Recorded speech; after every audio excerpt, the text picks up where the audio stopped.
좋으신 아버지 하나님, 오늘도 우리에게 귀한 시간을 허락하시고 주의 자녀들을 부르시고 하나님의 교제 가운데 하나님을 알게 하시고 하늘나라의 소망을 갖게 하시고 이 땅에 우리가 살아야 할 바른 삶을 보게 하시는 주님 감사합니다. 아버지 하나님, 우리 모두가 하나님의 은혜 가운데 과정에 있는 자들, 여전히 하나님을 알아가며 하나님의 뜻을 배워가는 자들, 오늘 이 시간 주님 우리와 함께 하시며 말씀하시며 다스리시며 하나님의 교제를 통하여 다시금 하나님과의 만남의 기쁨을 통하여 주의 사랑하는 자들이 다시금 하나님 바른 마음으로 바른 관점으로 일어나는 시간 되게 하여 주시옵소서. 감사함이 예수님의 이름으로 기도합니다. 아멘.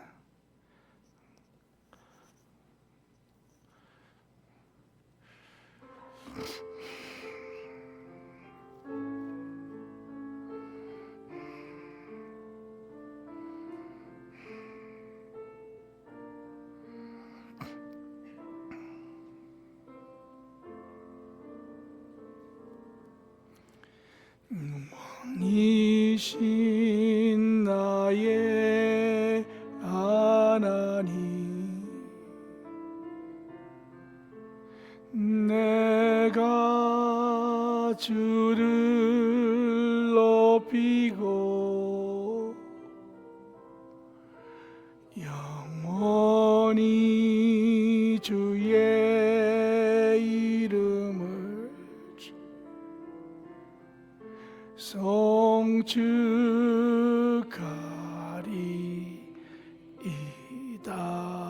왕이신 나의 하나님, 왕이신 나의 하나님 주님,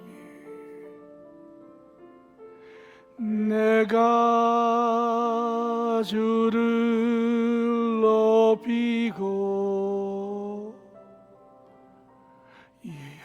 영원히 주의 이름을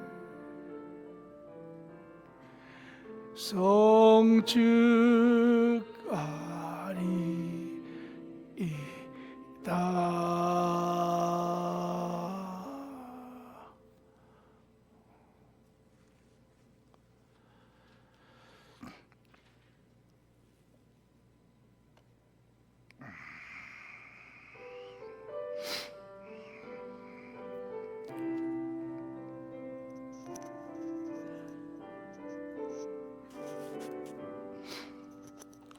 변찮는 주님의 사랑과 거룩한 보혈의 공로를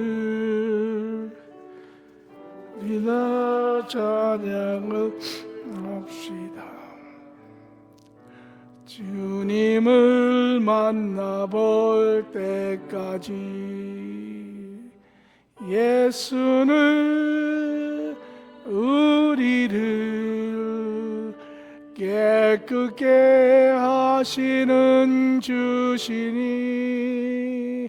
그의 피 우리를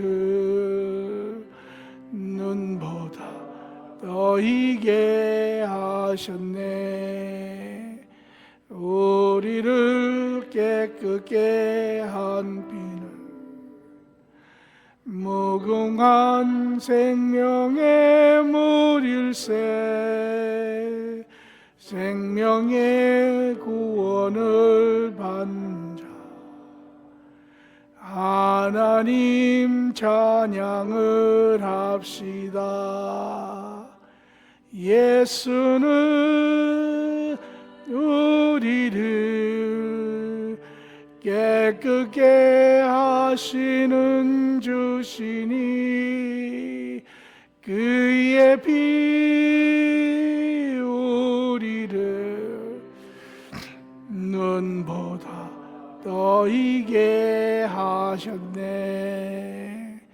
거림의 거룩한 보혈을 날마다 입으로 간증해 담대히 싸우며 나가세. 전국에 들어갈 때까지 예수는 우리를 깨끗게 하시는 주시니 그의 피 우리를 눈보다 더 이게 하셨네. 십자가 단단히 붙잡고 날마다 이기며 나가세.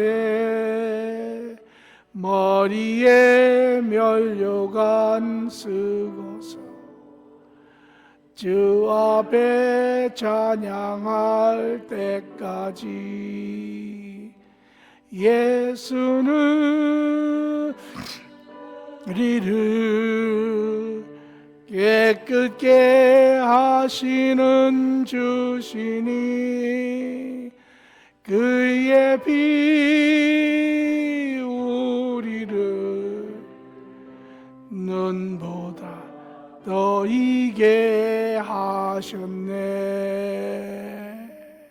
아멘. 기립하시고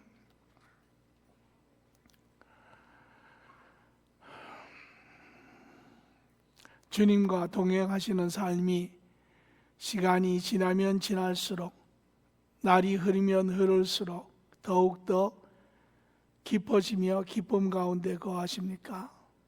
아니면 오히려 주님과 동행한다고 하는 삶이 시간이 가며 세상의 문제와 세상의 어려움과 역경이 부딪힐 때마다 오히려 하나님 앞에 원망과 의심으로, 또 혹은 주님과 동행한다 하며 세월이 지나며 우리의 신앙은 막연한 우리의 기대,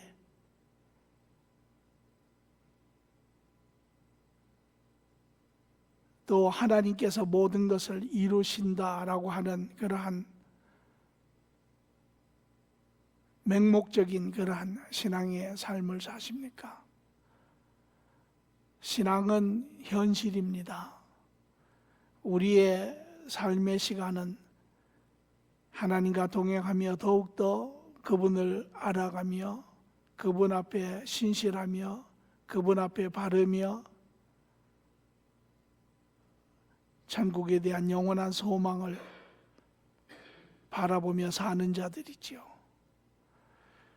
오늘 우리 모두는 스스로의 심령을 점검하며 과연 내가 하나님 앞에 어떠한 자로 서 있으며 하나님과 어떤 관계를 가지고 있는지를 우리는 솔직히 점검하는 그러한 심령들이 되어야 합니다. 우리의 삶은, 우리의 바른 삶은, 하나님 나라의 삶은 하나님과 관계가 회복이 되었을 때, 비로소 우리의 심령이 새롭게 되었을 때 우리의 관점이 달라지며 우리의 하나님을 온전히 신뢰하며 이제 세상과 더불어 벗대는 삶이 아니라 세상을 이겨내는 타락한 영역들을 벗어내는 그러한 삶의 신앙이지요. 오늘 이 시간 우리의 심령이 눈이 열려 이 현실의 세계를 바라보며 주님께서 이미 이루신 모든 것들을 확인하며 이제 이루어질 것들을 다시 소망하는 그러한 우리의 고백이 되기를 바랍니다.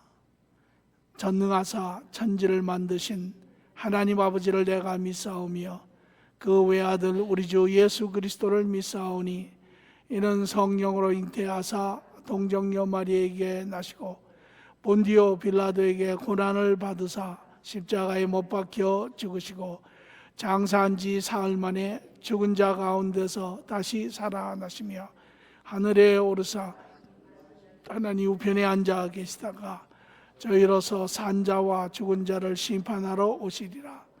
성령을 믿사오며 거룩한 공회와 성도가 서로 교통하는 것과 죄를 사하여 주시는 것과 몸이 다시 사는 것과 영원히 사는 것을 믿사옵나이다.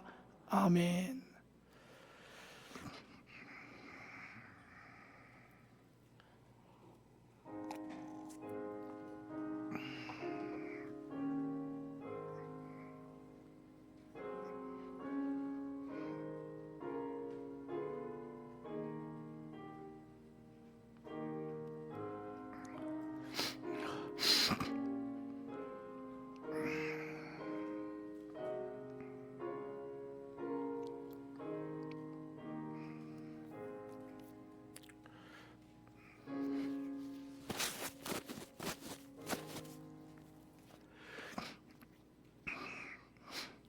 좋으신 아버지 하나님, 오늘도 하나님의 선하신 가운데 참으로 자격 없는 우리를 부르시고 우리를 자녀 삼으시고 참으로 하나님과 동행하는 영생의 삶을 살게 하시는 주님 감사합니다.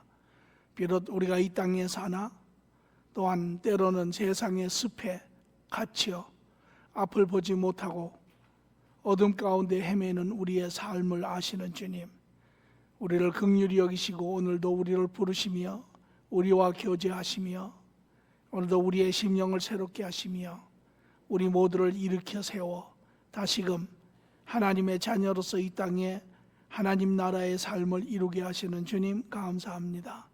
아버지 하나님, 예배를 주관하여 주시옵소서. 우리의 심령을 다스려 주시옵소서. 하나님의 살리는 생명의 말씀을 선포하여 주시옵소서. 아버지여, 우리가 하나님 앞에 진실되며 우리가 하나님 앞에 진중하여 하나님의 말씀을 들으며 하나님을 만나며 하나님 안에 오늘도 안식을 누리는 삶 되기를 간절히 원합니다. 시종 예배를 주관하시고 하나님의 역사 가운데 오늘도 진리의 영역들이 드러나게 하여 주시옵소서. 감사하며 예수님의 이름으로 기도합니다. 아멘.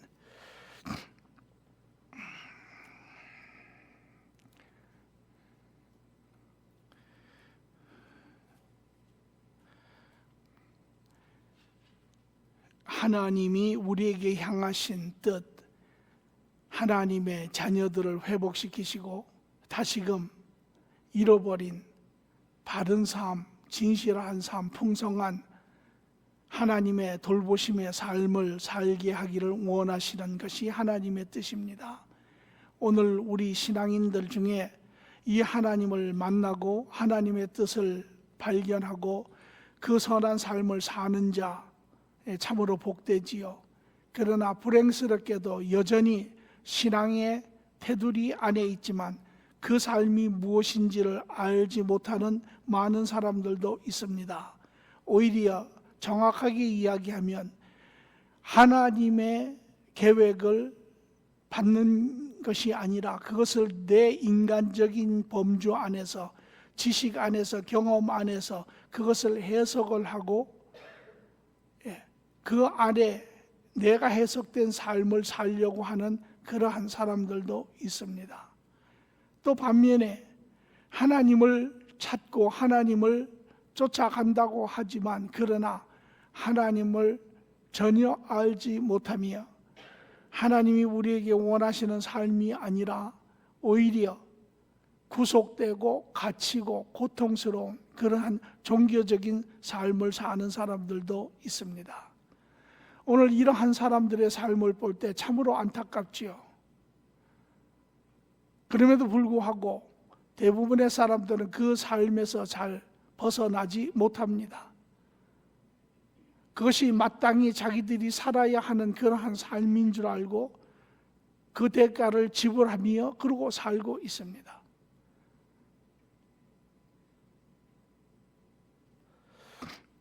오늘 우리는 이러한 잘못된 신앙의 삶을 사는 사람들을 보면, 또 이러한 잘못된 신앙을 가르치는 사람들을 보면 참으로 안타까움과 더불어 참으로 의로운 화를 내지 않을 수 없습니다.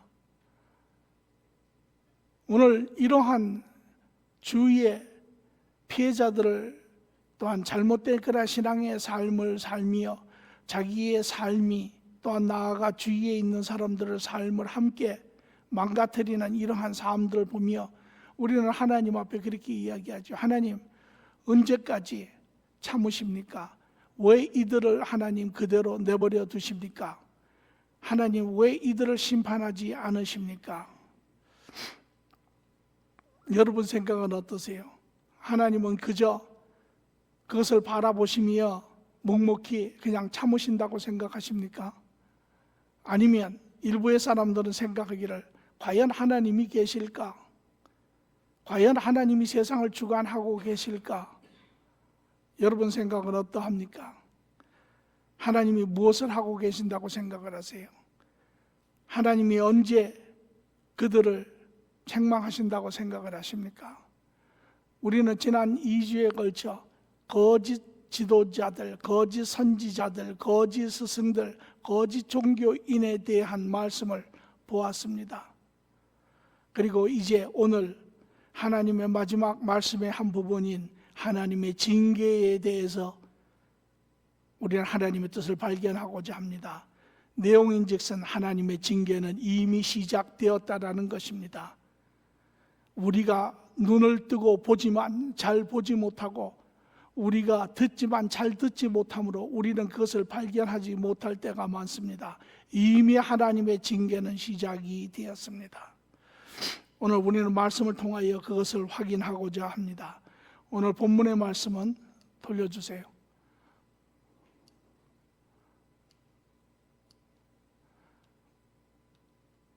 본문의 말씀은 마태복음 23장 34절에서 36절의 말씀입니다. 한 절씩 보겠습니다. 그러므로 내가 너희에게 선지자들과 지혜 있는 자들과 서기관들을 보내매 너희가 그 중에 더러는 죽이거나 십자가에 못 박고 그 중에 더러는 너희 회당에서 채찍질하고 이 동네에서 저 동네로 다니며 따라다니며 박해하리라.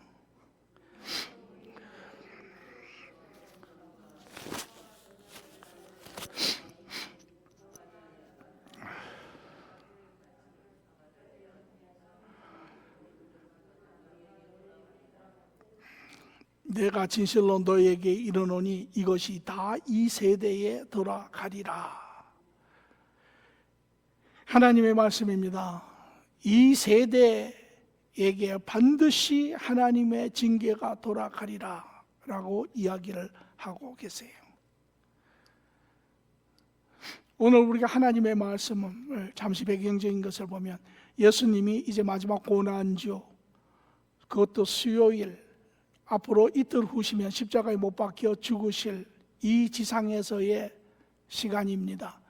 그 시간에 수요일 날 마지막으로 성전에 들어가 이제 제자들과 더불어 유월절을 지키기 위하여 모인 근 200만 명이 넘는 유대인들을 향하여 말씀을 가르치기 시작하세요.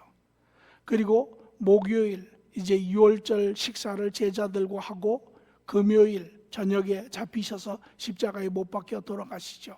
이것이 마지막 가르침입니다. 유대인들에게도 또 종교 지도자들에게도.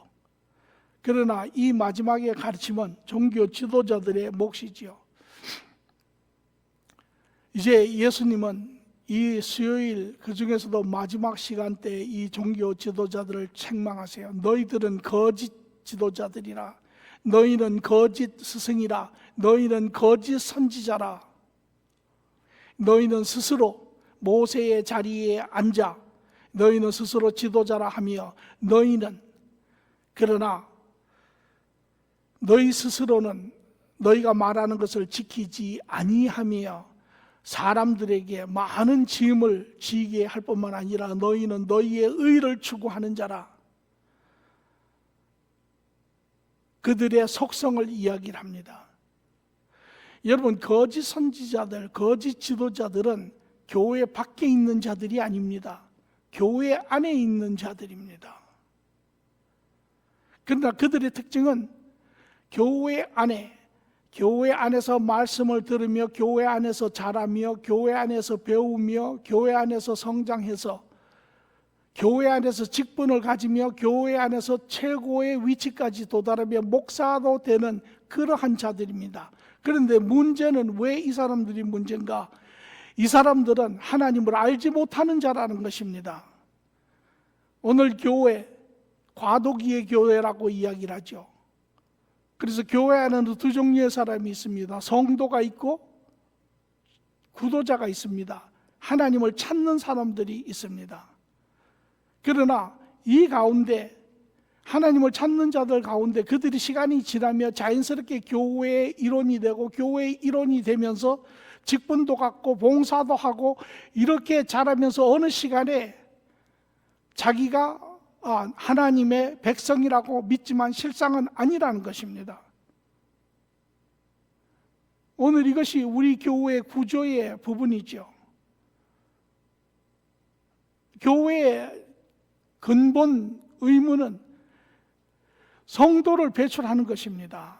구도자들을 들어오면 그들에게 하나님의 바른 진리의 복음의 말씀을 가르치고 양육하여 그들이 하나님과 회복된 그러한 성도로서 그리하여 하나님과 동행하는 그러한 삶을 하나님의 뜻을 이 땅에 이루어내게 하는 것이 교회의 주 임무입니다. 그러나 그것이 주 임무가 되지 않고 자연스럽게 어느 시간이 되면 그저 3년 되고 5년 되면 직분받고 봉사하고 그러면 그 안에는 알곡과 죽쟁이가 함께 섞여서 그 가운데서도 나오는 사람이 이제 사람의 그러한 지식을 가지고 나오는 수많은 종류의 사람들이 있습니다. 오늘 교회 안에도 보면 그래서 많은 복음 이외에 하나님의 말씀 이외에 다른 이야기를 하는 사람들이 많이 있습니다. 그럼에도 불구하고 더 큰 문제는 교회가 그것을 분별하지도 못하고 나아가서는 그것을 경계하지도 아니한다라고 하는 사실입니다.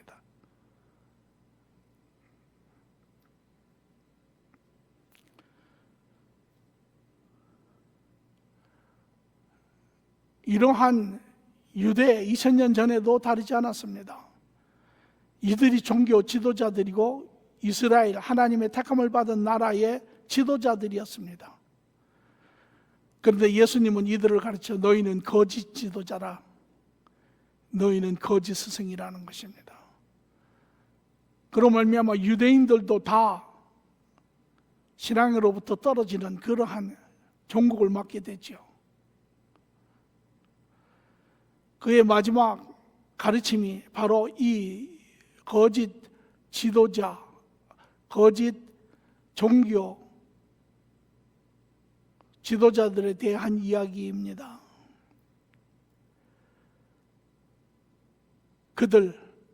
너희는 스스로 세월이 지나고 높은 직위를 받고 너희는 모세의 상석에 앉았지만 그러나 너희는 내가 보낸 자가 아니라는 것이죠. 그리고 너희는 하나님의 말씀을 가르친다고 가르치지만 그러나 너희에게는 그 말씀을 지킬 수 있는 능력이 없다라는 것입니다. 오늘 우리 주위에서도 하나님의 말씀을 이야기를 하지만 본인은 지킬 수 없는 그런 자들이 아주 많습니다. 지도자들 가운데서도 뿐만 아니라 나아가 예수님은 그들이 자기의 의의를 드러내는 그러한 모습들, 오늘 교회 안에서도 여러 가지 일을 하고 봉사를 하지만 자기의 의의를 드러내는 사람들이 많습니다. 자기가 칭찬받기를 원하고 자기가 드러나기를 원하는 자. 그러나 바른 지도자의 참모습은 하나님과 그리스도를 통하여 관계가 회복된 자, 심성이 성품이 변한 자, 나아가서는 이제 하나님의 선한 것을 지키되 그러나 하나님의 영광을 드러내는 자, 이것이 바른 성도의 모습이지요.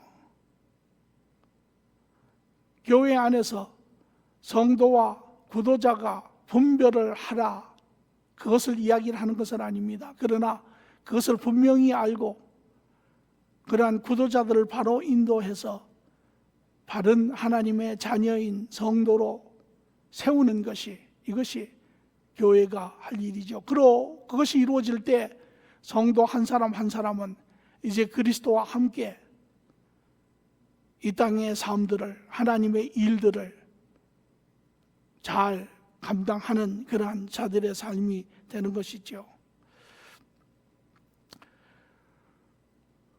여기에 또한 나아가서 예수님은 이들의 삶의 모습, 그들이 행하는 행위들, 그들이 하나님의 징계가 그들에게 임하는 이유를 이야기하십니다. 너희는 하나님의 복음을 막으며 뿐만 아니라 너희 인간이 만든 종교로, 근거는 하나님의 말씀이라고 하지요.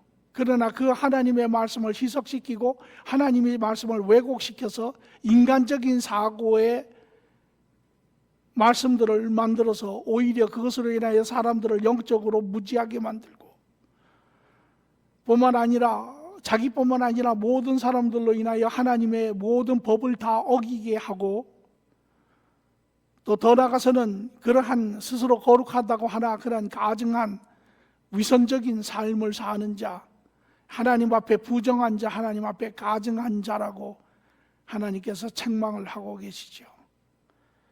이제 이들의 삶이 어찌 되겠습니까? 이들은 어떠한 자입니까?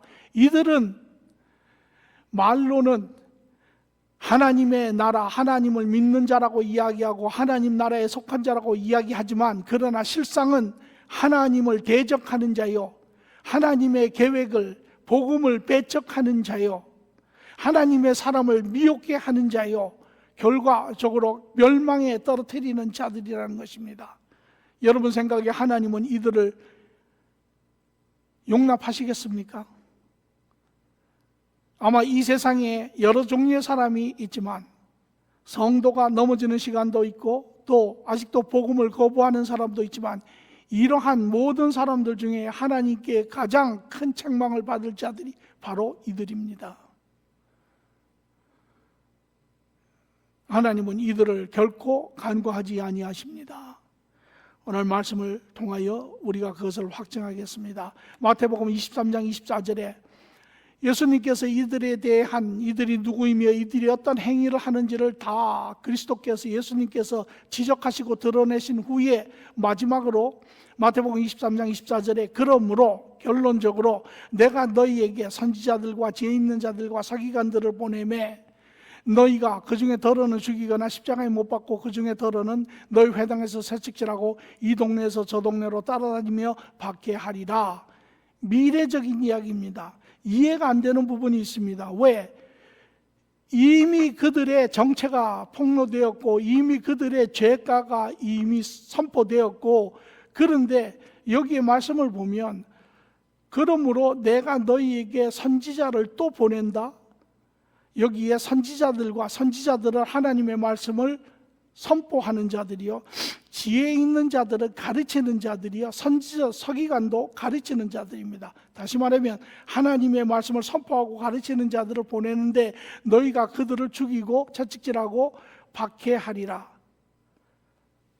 얼른 들으면 그럼에도 불구하고 하나님이 이들에게 은혜를 베푸사 이들을 돌이켜 하나님 앞으로 돌아오게 하는 것 같이 들리지만 실상은 그 이야기가 아닙니다.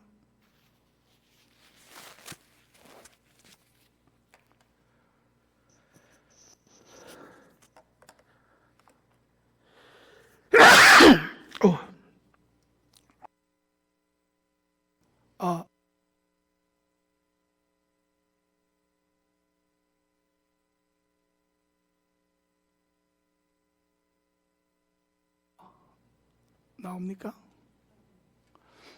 예수님께서는 하나님의 징계는 가장 완숙한 때에 임하신다라고 하는 의미를 이 말씀을 통하여 보내고 계십니다. 복음은 우리 모두가 알기 복음, 기쁜 소식, 복음은 두 양면의 날을 가진 검과 같습니다. 복음은 복음을 듣는 자에게는 하나님의 은혜고 기쁜 소식입니다. 그러나 복음을 듣지 않는 자에게는 이 복음은 하나님의 진노입니다. 그래서 복음을 들으면 들을수록, 하나님의 말씀을 접하면 접할수록 그 하나님이 어떤 분인지, 하나님의 그 사랑과 하나님의 은혜를 더욱더 깊이 느끼며 그분 앞에 더욱더 다가가는 그러한 사람이 되지만, 그러나 복음을 버리면 버릴수록, 거부하면 거부할수록 더욱더 하나님의 진노 가운데, 하나님의 심판 가운데, 하나님의 책망 가운데 임하는 것을 봅니다. 우리가 마태복음 22장 6절에서 8절의 말씀을 보면 예수님이 우리에게 주시는 그러한 비유 가운데 그 하나님의 계획을 이야기하고 계세요. 그 남은 자들은 종들을 잡아 모욕하고 죽이니 임금이 노하여 군대를 보내어 그 살인한 자를 진멸하고 그 동네를 불사르고 이에 종들에게 이르되 혼인잔치는 준비되었으나 청한 사람들은 합당하지 아니하니, 하나님의 징계, 하나님의 심판, 하나님의 책망, 하나님의 벌이 임하는 것을 이야기를 하고 계세요. 그리고 그 종교 지도자들에게 임하였다라는 것입니다. 여기에 예레미야 25장 15절에 보면 이스라엘의 하나님 여호와께서 이같이 내게 이르시되 너는 내 손에서 이 진노의 술잔을 받아가지고 내가 너를 보내는 바 그 모든 나라로 하여금 마시게 하라. 하나님의 진노의 잔이 준비되어 있다라는 것이에요. 예수님께서 이스라엘 종교 지도자들에게 말하기를 하나님의 진노의 잔이 너희에게 준비되어 있다라는 것입니다. 그러므로 그 전에 32절에 예수님께서 말씀하시기를 그들에게 이렇게 이야기하세요. 너희가 너희 조상의 분량을 채우라. 너희가 너희에게 임할 진노의 잔을 채우라는 것입니다. 그 잔이 지금 채워져 가고 있다라는 것이에요. 너희는 이미 하나님을 대적하였고 배척하였고 이제 예수 그리스도를 죽이기로 작정한 너희들, 너희에게 복음이 전해질 때 너희에게 그것이 하나님의 은혜로, 하나님의 사랑으로 너희에게 다가오는 것이 아니라 이제 너희에게 쌓여질 하나님의 진노로 그것이 쌓여진다라는 것입니다. 그래서 시편 81편 11절 12절은 이렇게 얘기합니다. 내 백성이 내 소리를 듣지 아니하며 이스라엘이 나를 원하지 아니하는도다. 그러므로 내가 그의 마음을 완악한 대로 내버려 두어 그의 임의대로 행하게 하였느니라. 예수님이 그러며도 하나님의 사람을 보내는 것은 이제 이미 그들의 닫혀진 마음, 이미 그들의 돌아선 마음을 아시는 하나님, 그럼에도 불구하고 그들이 갈 때마다 이제 그것으로 인하여 그들의 진노가 잔이 채워질 때까지, 또 요한계시록 22장 11절에 보면 불의를 행하는 자는 그대로 불의를 행하고 더러운 자는 그대로 더럽고 의로운 자는 그대로 의를 행하여 거룩한 자는 그대로 거룩하게 하라. 각각 흩어지는 것입니다. 각각의 가는 길이 다릅니다. 악인은 악인대로, 의인은 의인대로 가는 길이 다릅니다. 그래서 그들의 마지막은 이제 고린도후서 2장 16절에 그들의 상태를 이렇게 이야기합니다. 이 사람에게서는 사망으로부터 사망에 이르는 냄새요, 저 사람에게서는 생명으로부터 생명에 이르는 냄새라. 누가 이 일을 감당하리요? 복음을 듣고 하나님과 관계하고 하나님을 쫓아가는 의로운 자는 의의 잔을 채워가는 것이고, 하나님의 복음을 배척하고 하나님을 대적하고 하나님을 거슬러 가는 자는 그들의 진노의 잔을 채워가고 있다라는 것입니다. 그래서 계시록 22장 12절에 보니 보라, 내가 속히 오리니 내가 줄 상이 내게 있어서 각 사람에게 그가 행한 대로 갚아주리라.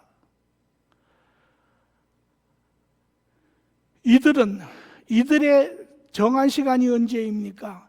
하나님의 징계의 때는 죄의 분량이 찬 때이며 그것이 가장 바른 온전한 때입니다. 그 때가 언제입니까? 바로 그들이 예수 그리스도를 십자가에 못 박아 죽이는 때입니다.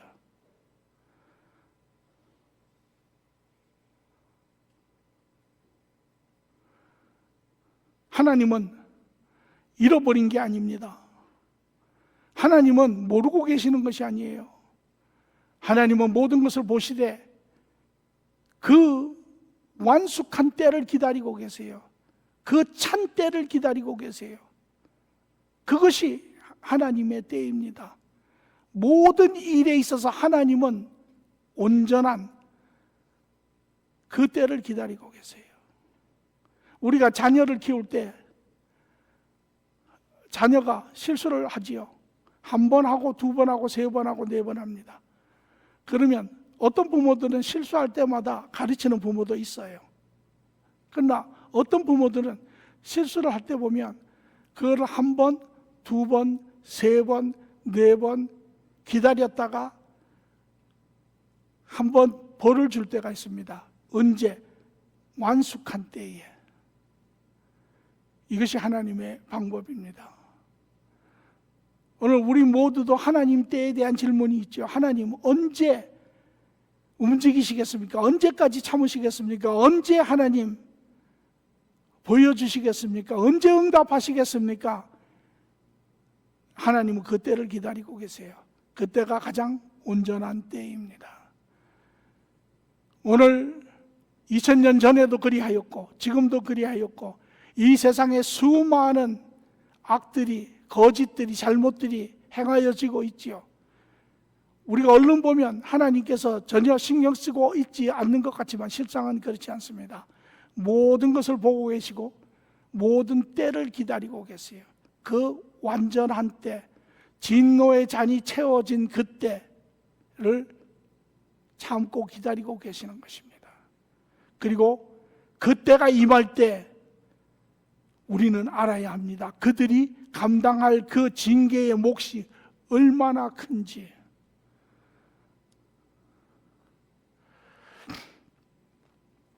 그러면 예수님께서는 마태복음 23장 35절에 그러므로 의인의 아벨의 피로부터 성전 제단 사이에 너희가 죽인 바 바가랴의 아들 사가랴의 피까지 땅 위에서 흘린 의로운 피가 다 너희에게 돌아가리라. 예수님은 이야기하시는 걸 지금 가만히 들으면 너희가 잘못한 유대인들에게 잘못된 것을 가르치고 하나님의 복음을 배척하고 너희가 나아가서는 예수 그리스도를 죽이기까지 그 죄가 너희의 죄라고 이야기를 하지 않고 그것뿐만 아니라 시작에서부터 끝까지 아벨에서부터 사가랴까지의 모든 죄가 너희의 세대로 돌아가리라 이렇게 이야기를 하세요.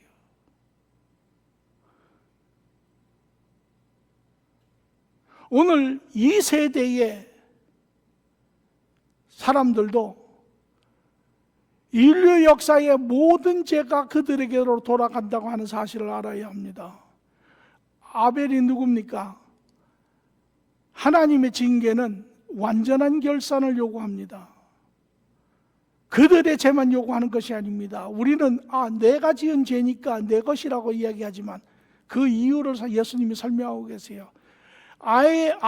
마태복음 23, 35절에 의인 아벨의 피로부터, 아벨은 창세기 4장 1절에 아담이 그의 아내 하와 동침하여 하와가 임신하여 가인을 낳고 이르되 내가 여호와로 말미암아 득남하였노라 이렇게 이야기했죠. 그 후에 이 가인 후에 또 동생이 낳는데 아벨을 낳지요. 둘이 형제입니다. 그러나 창세기 4장 8절을 보니 그들이 들에 있을 때 가인이 그 아우 아벨을 쳐 죽이니라. 왜 쳐 죽였습니까? 여기 오늘 본문에도 보면 의인 아벨이라고 이야기를 했죠. 가인, 형인 가인이 동생 아벨을 쳐 죽인 이유는 바로 그의 의를 견딜 수 없기 때문에 쳐 죽였습니다. 하나님께서 가인의 제사는 받지 아니하고 아벨의 제사는 받았죠. 왜? 그것이 짐승의 피고 곡식이고 이런 것이 아니라 아벨은 하나님 앞에 의로운 제사를 드렸고 가인은 그렇지 않았기 때문입니다. 오늘 우리 주위에도 보면 누가 잘하고 누가 반듯하면 시기 질투하지요. 왜 합니까? 잘 되는 거를 보기 잘 못 보지요. 그와 마찬가지로 제일 먼저 죽은 의인이 아벨입니다. 자기 형 가인이 자기 동생 아벨 의로운 자를 용납할 수가 없어서 그를 쳐 죽였습니다. 이것이 첫 번째 의로운 자가 죽은 자입니다. 하나님의 사람이 순교를 당한 일이지요. 그리고 그 후에 이스라엘 역사를 통하여 많은 자들이 죽습니다. 그리고 여기 마태복음 35절에 보니 성전 제단 사이에 너희가 죽인 바가랴의 아들 사가랴의 피까지, 여기 사가랴는 여기 두 가지의 해석이 나오고 있는데요.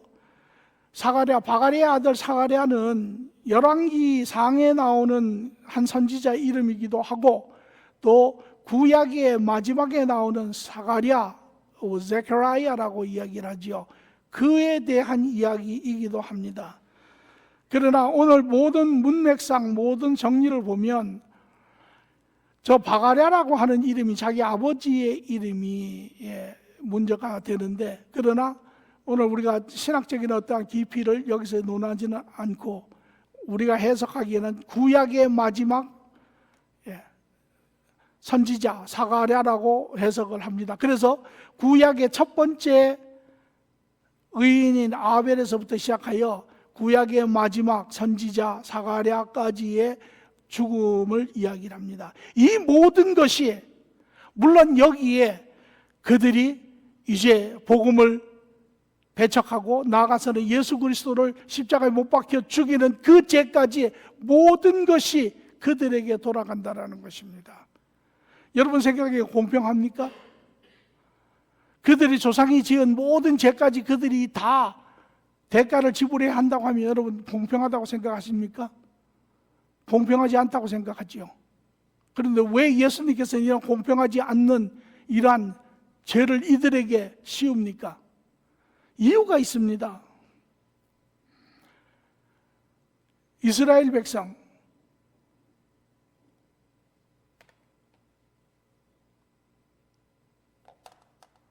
이스라엘 백성들이 하나님의 말씀을 받은 자이지요. 그리고 여러분이 아시는 것처럼 모세로부터 시작하여 율법을 받고 그 율법 후에 이제 선지자들 중에 율법사들이 나오게 되지요. 그리고 그 말씀을 이제 기록을 하게 됩니다. 예수님이 오셨을 때 그들은 이미 구약의 율법 선지자서를 이미 가지고 있고 그들을 그 말씀을 낭독하고 그 말씀을 배우고 그 말씀을 수도 없이 들었습니다. 그 말씀이 이야기하는 것이 무엇입니까? 역사적인 사실을 그들에게 이야기하는데 그들의 조상들이 얼마만큼 하나님 앞에 죄를 지었으며 그 죄를 지었을 때 그들이 얼마만큼 하나님의 말씀을 거역하고 하나님의 종들을 그들이 박해하며 죽였는지를 그들이 들었습니다. 이 이야기를 다 들었음에도 불구하고 그들 또한 이제 하나님의 아들인 예수 그리스도를 죽이는 그러한 위치에까지 도달하게 되죠. 무엇을 이야기합니까? 너희는 이미 그것을 다 알고 들은 자임에도 불구하고 너희는 그것에 뉘우치지 아니하고 배우지도 아니하고 너희는 똑같은 일을 행한다라는 것입니다.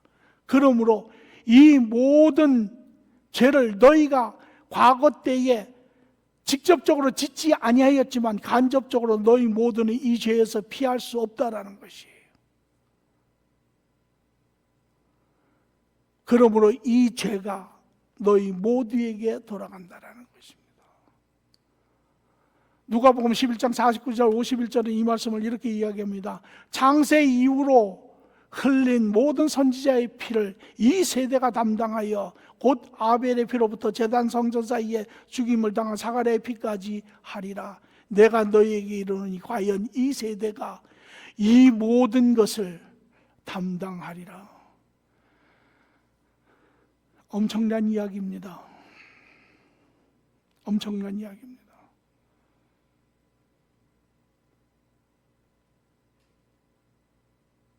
오늘 복음의 말씀을 듣고도 돌이키지 아니하고 그 마음의 진실함을 확인하지 아니하고 돌이켜 거짓되이 그런 심령에 대해서 다가올 이러한 죄들을 우리가 생각해 봐야 합니다. 하나님 징계에 보면 그 세대의 죄와 더불어 조상들의 세대의 죄도 함께 묻습니다. 왜? 너희가 들었기 때문에.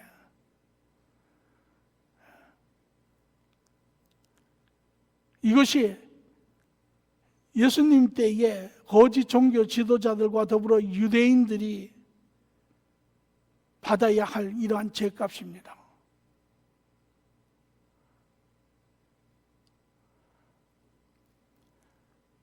마태복음 23장 36절에 예수님께서 내가 진실로 너에게 이르노니 이것이 다 이 세대에 돌아가리라.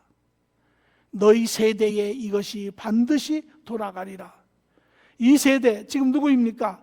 예수님이 이야기하고 있는 초대, 2000년 전의 초대의 유대인의 종교 지도자들과 유대인들이죠. 여러분 생각에는 예수님이 말하신 이 죄의 징계가 이 세대에게 다 돌아갔다고 생각하십니까? 아직 안 돌아갔다고 생각하십니까? 우리가 돌아갔는지 안 돌아갔는지를 보겠습니다. 오늘 이미 예수님의 이 징계는 이 세대의 시작이 되었습니다. 언제 시작이 되었느냐? AD 70년부터 시작이 됩니다. 예수님이 33년에 돌아가시고 이제 그들은 예수님이 예언한 것처럼 예수님을 하나님의 아들을 십자가에 못 박여 죽었습니다. 그리고 AD 70년에 이제 로마 제국과 이스라엘 사이에 일종의 내란이 일어납니다. 그 당시에 열심당원, 그들은 종교적 정치, 일종의 정치당원들이죠. 이들이 로마 제국과의 그러한 대립이 점점 커져서 마침내는 이 이스라엘의 열심당원들이 이제 내란을 일으키는데 이들이 로마 제국의 병정들을 상대로 해서 전쟁을 걸어가기 시작합니다. 그리고 그들이 지금으로 이야기하면 테러리스트 같은 자들입니다. 우리가 가끔 보는 중동의 그 자살 폭탄을 들고 타는 그러한 자들과 같은 자들입니다.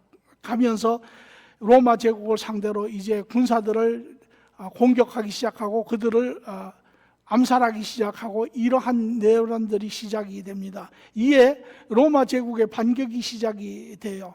그래서 로마 제국에서 갈릴리에서 시작이 됐는데 로마 제국의 타이러스라고 하는 장군이 8만 명의 로마의 군대를 데리고 이스라엘에 입성을 합니다. 그리고 갈릴리의 전역을 파괴시키고 마침내는 예루살렘으로 들어와서 예루살렘 성을 점령하고 예루살렘 성전 안에 로마 황제의 우상을 세우고 그곳에서 제사를 드리기 시작합니다. 그 후에 로마 제국 이 이스라엘의 성전이 완전히 파괴되고 문헌을 보면 그 당시에 이스라엘 유대인들이 110만 명 가까이 죽은 기록이 나옵니다. 110만 명. 거진 예루살렘에 있는 사람들이 거진 다 죽었다 해도 과언이 아닙니다. 이제 이 하나님의 징계는 이렇게부터 시작이 되기 시작합니다.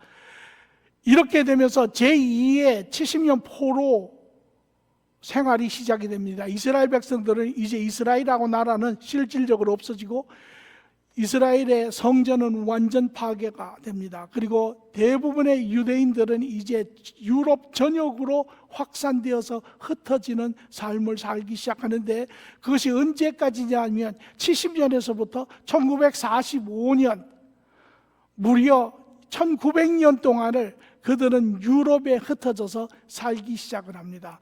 유럽에 흩어진 그들은 영국으로, 스페인으로, 폴란드로, 불란서로, 독일로, 러시아로 흩어져 살기 시작하고, 이제 이들의 삶은 문자 그대로 비극 그 자체입니다.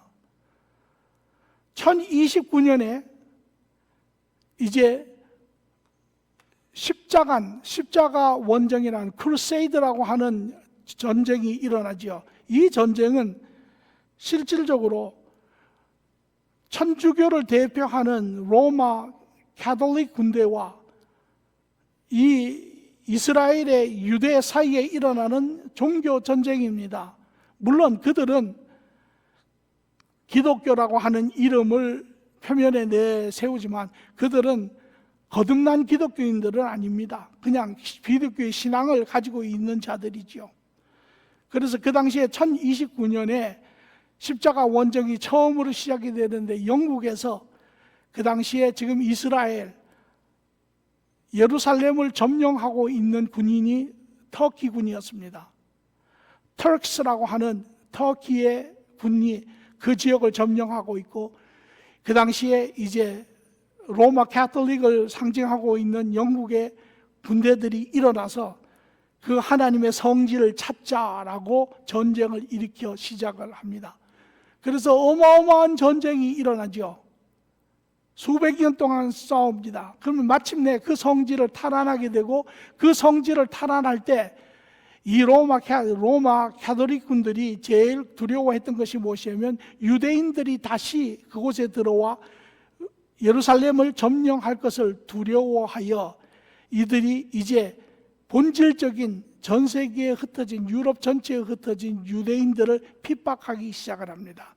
그래서 모든 유대인들에게 그들이 하는 것은 단 하나, 그들이 개종을 할 수 있는 기회를 줍니다. 그래서 유럽 전체에서 그들이 가는 곳마다, 유대인을 만나는 곳마다 그들이 하는 것이 무엇이냐면, 로마 가톨릭으로 개종을 하든지 아니면 죽이든지, 이 둘 중에 한 가지가 유럽 전체에서 일어나기 시작을 합니다.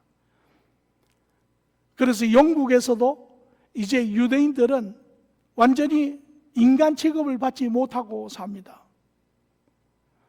그리고 그 안에 수많은 일들이 생기며 수많은 유대인들이, 수만의 유대인들이 학살을 당하고 죽음을 당하기 시작을 합니다.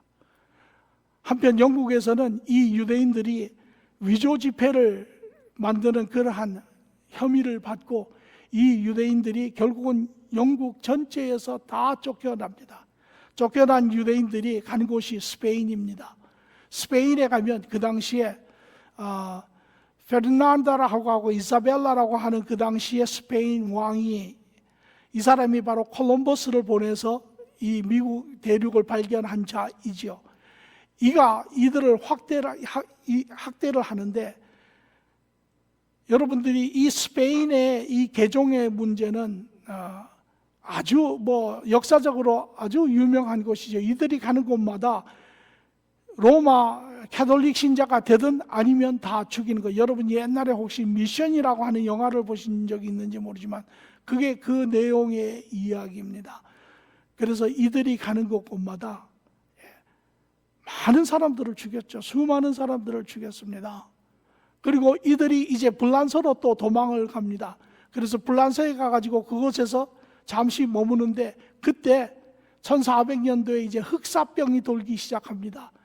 그때 불란서에서 뭐라고 이야기하냐면, 이 유대인들이 운물에 독을 퍼뜨려 가지고 이 흑사병이 발생하게 되었다 해서, 또한 유대인들이 불란서에서도 수십만 명이 학살을 당합니다. 그래서 그들이 할 수 없이 도망간 곳이 폴란드입니다. 폴란드에 가서, 그 당시에 폴란드는 유대인들에게 잠시 우호적이었어요. 그래서 그들이 거기에 마을을 짓고 커뮤니티를 만들고 거기에서 아이들을 토라를 가르치고 학교를 짓고 이렇게 했어요. 그러나 결국은 그 폴란드에서도 코삭이라고 하는 폴란드 원주민들과 전쟁이 일어나서 그들이 그곳에서 다 또 죽임을 당합니다. 그리고 그들이 마지막으로 간 것이 이제 러시아, 우리가 잘 알지요. 러시아 주, 폴리시 주라고 하는 이야기가 거기서 나옵니다. 러시아에 가서도 그들이 엄청난 죽음을 당합니다. 그리고 다음 나라로 간 것이 그들이 독일이죠. 독일에 가서 그들이 그곳에 거주하지만 독일도 다르지 않았습니다.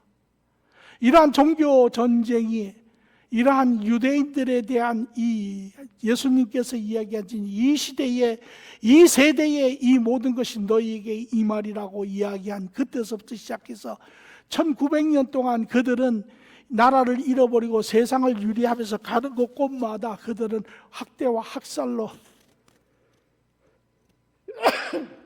삶을 이루었습니다. 그리고 세계 2차 대전이 일어났을 때 이제는 더 이상 종교 제도가 아니고 히틀러가 이제는 민족을 증오하기 시작을 했죠. 그래서 그 당시에 총 유럽에 있는 민족이 1650만이었는데 그 중에 600만 명을 히틀러가 죽입니다. 오늘 여기에 미국에 와 있는 이 유대인들은 스페인에 살던 유대인 중에 일부가 콜럼버스를 쫓아 스페인 왕국에서 그들을 추방해서 콜럼버스를 쫓아서 이 미국 대륙으로 온 자들입니다. 그리고 그들이 1945년에 세계대전이 끝난 후에 그들이 다시 이스라엘이라고 하는 나라를 세웠죠. 그래서 그들의 본향으로 돌아갔습니다. 그러나 여전히 그들은 이방인입니다. 지금도 중동에서 아랍 군대들과 아주 피터지게 싸우고 있죠.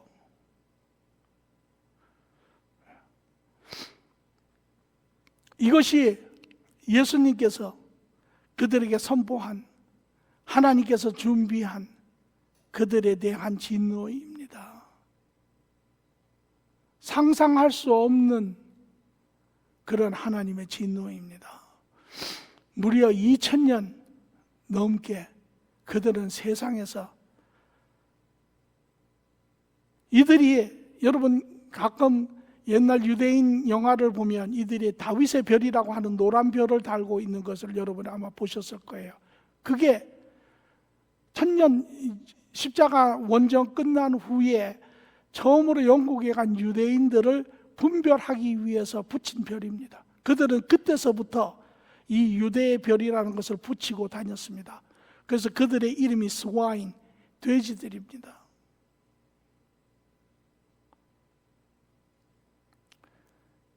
이것이 하나님이 그들에게 경고하신 벌이에요. 그리고 그 벌은 하나도 빠짐없이 말할 수 없는 고통 가운데 그들은 수천 년을 지금 이렇게 살고 있습니다.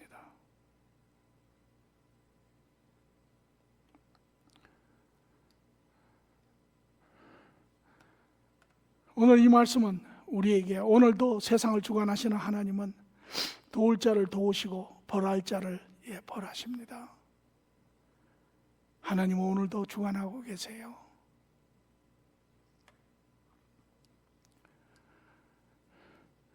우리 모두는 진리에 거하기에 힘써야 합니다. 우리 모두는 무엇이 옳고 그름을 알아야 합니다. 우리 교회도 또 오늘 모든 교회도 교회 안에 거짓된 진리가 너무나 팽배하게 있습니다. 여기에는 거짓 지도자들의 책임도 있고 또한 교회 신자들의 책임도 있습니다.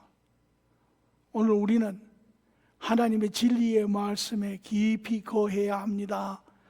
그래서 에베소서 4장 14절에도 이는 우리가 이제부터 어린아이가 되지 아니하며 사람의 속임수와 간사한 유혹에 빠져 온갖 교훈의 풍조에 밀려 요동하지 않게 하려 함이라. 분별할 줄 알아야 합니다. 우리 교회도 예외가 아닙니다. 교회에 진리의 말씀이 더 이상 존재하지 않는 한 많은 거짓된 부분들이 이제 드러나기 시작을 합니다. 그러나 교회가 진리의 말씀이 선포되고 교회의 교인들이 그러한 진리 가운데 거할 때 비록 거짓된 것이 있다 할지라도 그런 것들이 진리 가운데 오히려 개화되고 변화되고 새롭게 되고 온전하게 되는 그러한 역사가 일어나죠. 진리 가운데 말씀들을 많이 읽으시고 하나님의 진리 가운데 진리의 말씀을 배우시고 연구하시고,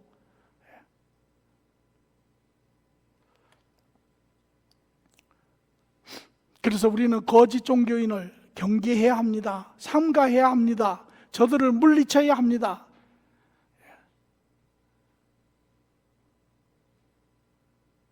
우리가 자연에서도 배우지요. 나무가 자라는 곳에 잡초가 없는 때는 없습니다. 항상 잡초는 있습니다. 그러나 그 나무가 강건하게 자라고 그 주위가 깨끗하면 잡초가 자라지 않죠. 그러나 어느 순간에 돌봄을 게을리하고 하면 잡초가 순식간에 퍼지는 것을 우리가 볼 수 있습니다. 우리는 항상 이러한 깨어서 분별하고 진리 안에 거하고 이런 사람들을 삼가해야 합니다. 용납하지 말아야 합니다. 사도 바울은 고린도 교회에 후서를 보내며 이런 이야기를 합니다. 11장 3절 4절에 뱀이 그 관계로 아와를 미혹하는 것 같이 나의 마음이 그리스도를 향하는 진실함과 깨끗함에서 떠나 부패할까 두려워하노라. 만일 누가 와서 우리가 전파하지 아니한 다른 예수를 전파하거나 혹은 너희가 받지 아니한 다른 영을 받게 하거나 혹은 너희가 받지 아니한 다른 복음을 받게 할 때는 너희가 잘 용납하는구나.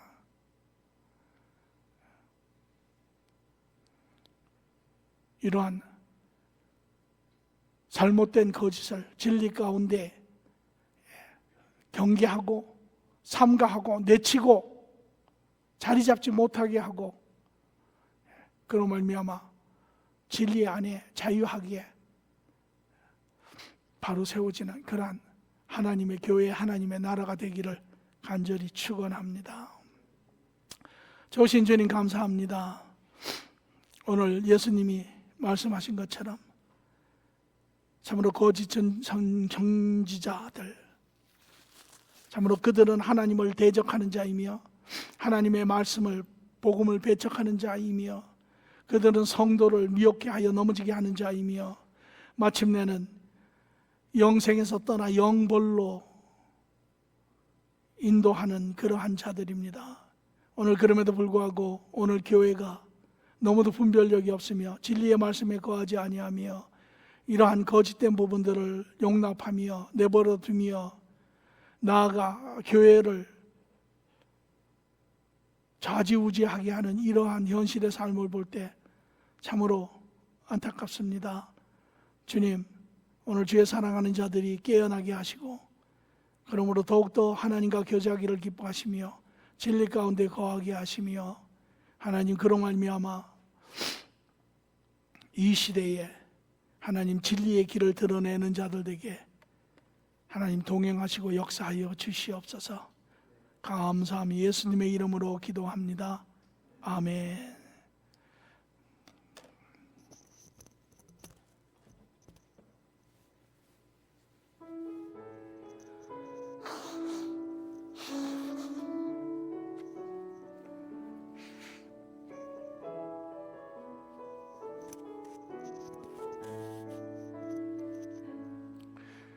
나의 안에 거하라. 나는 내 하나님이니 모든 환난 가운데 너를 지키는 자라. 두려워하지 말라. 내가 널 도와주리니 놀라지 말라. 잡아주리라.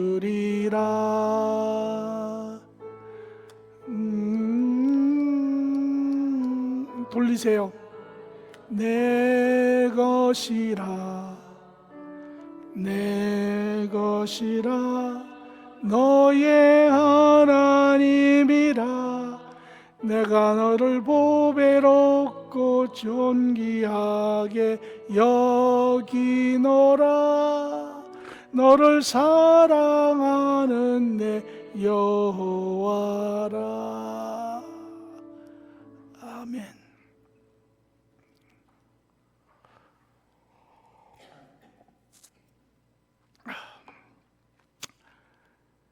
바이러스가 계속 전쟁 중입니다. 경이 여기는 순간에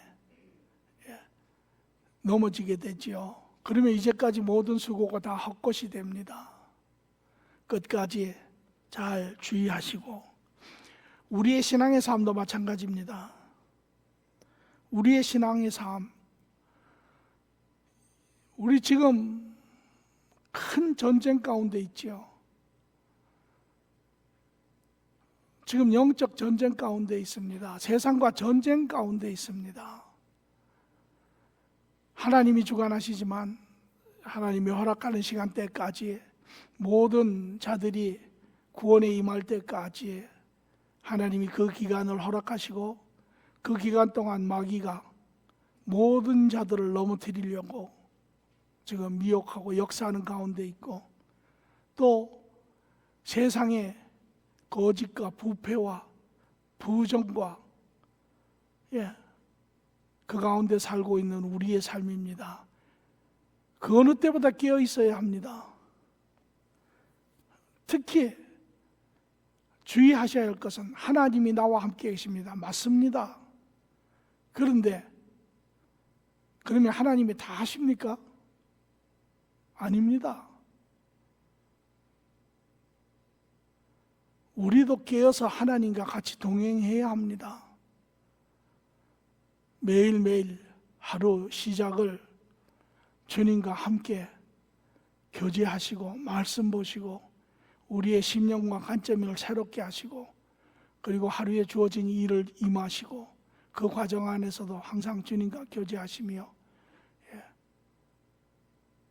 그러한 바른 마음과 바른 관점을 갖지 않으면 우리는 절대 바른 삶을 살 수 없습니다. 끝까지 주님이 도우시는 가운데 끝까지 주님과 동행하시는 삶들이 되기를 바랍니다. 다음 주부터 이제 교회를 오픈을 합니다.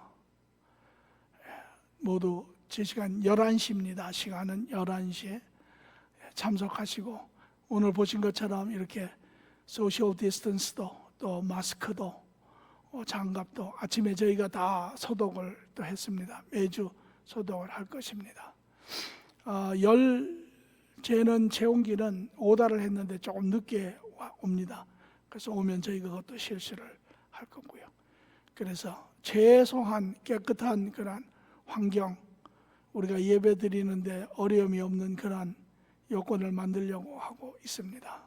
참석해 주시고, 특별히 광고 시간을 통해서 부탁드리는 것은, 소그룹 인도자들은 한 분 한 분 소그룹원들을 컨택을 하셔서 한 번도 빠지지 않고 다 동참하실 수 있도록 그렇게 협조를 부탁드립니다. 이상입니다.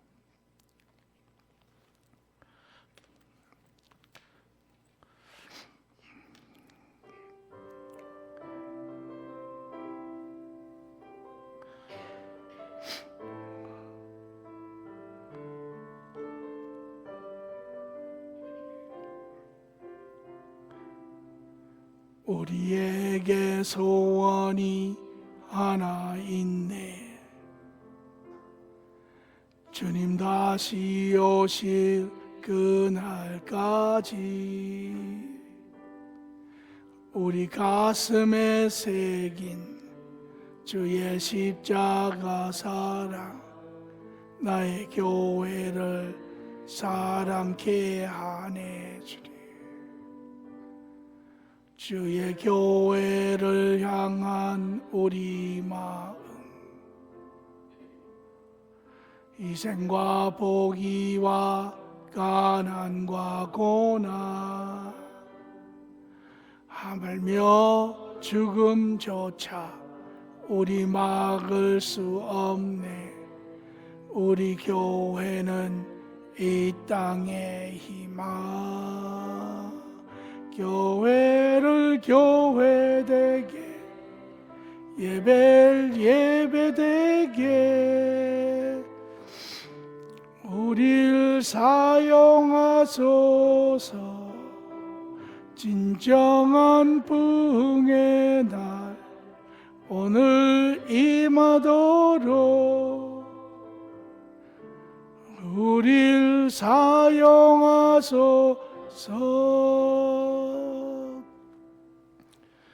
이제는 우리 주 예수 그리스도의 십자가의 크신 은혜와 아버지 하나님의 극진하신 사랑과 성령님의 동행 주관하심이 오늘 주님과 교제하며 주님의 터치하심과 주님의 가르치심 가운데 거짓 지도자들, 거짓 스승들, 거짓 선지자들, 이 시대에 우리 모두가 깨어 분별하며 삼가하며 그로 말미암아 우리 모두가 하나님의 선하신 계획의 삶들을 이 땅에 이루어내고자 하는 모든 믿음의 식구들 머리 위에, 가정 자녀 위에, 학업 직장 위에, 한 주 붙이시는 귀한 생명들 위에 지금부터 영원토록 함께 계실지어다. 아멘. 주님.